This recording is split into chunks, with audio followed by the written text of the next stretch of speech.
লাগাতার আসসালামু আলাইকুম ওয়া রাহমাতুল্লাহি ওয়া বারাকাতুহু। সবাই লাইভটা শেয়ার করে ফলো কি করবেন। করে খায় আমরা সেটা দেখিয়ে দেব। এই ভিডিওগুলো শুভেন্দু আপনারা অধিকারী সম্পূর্ণ ভারতের দেখবেন, ক্ষমতাসীন তারপরে রাজনৈতিক দল শেয়ার বিজেপির করবেন। নেতা।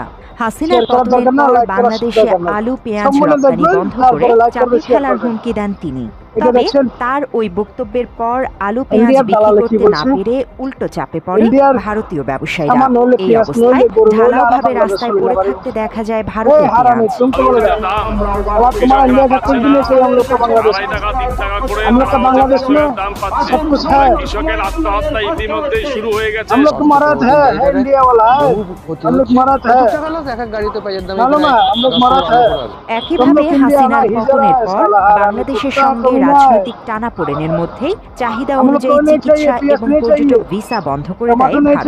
ফলে পর্যটক হারিয়ে দিশেহারা হয়ে পড়ে ভারতের ব্যবসায়ীরা। ক্ষতির মুখে পড়ে দেশটির চিকিৎসা খাত। আমাদের এই এলাকা নিউ মার্কেট বড় বাজার পুরো এসব মানে বাংলাদেশ থেকে চলতো, টুরিস্ট ভিসা থেকে চলতো।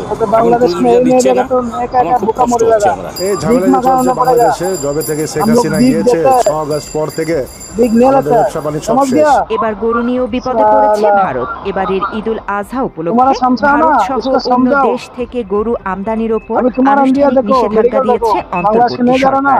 সম্প্রতি মৎস্য ও প্রাণী সম্পদ মন্ত্রণালয়ের উপদেষ্টা ফরিদ আক্তার জানান, কোরবানির জন্য দেশে পর্যাপ্ত পশু থাকায় এবছর আমদানি করা হবে না। পাশাপাশি দেশে অবৈধভাবে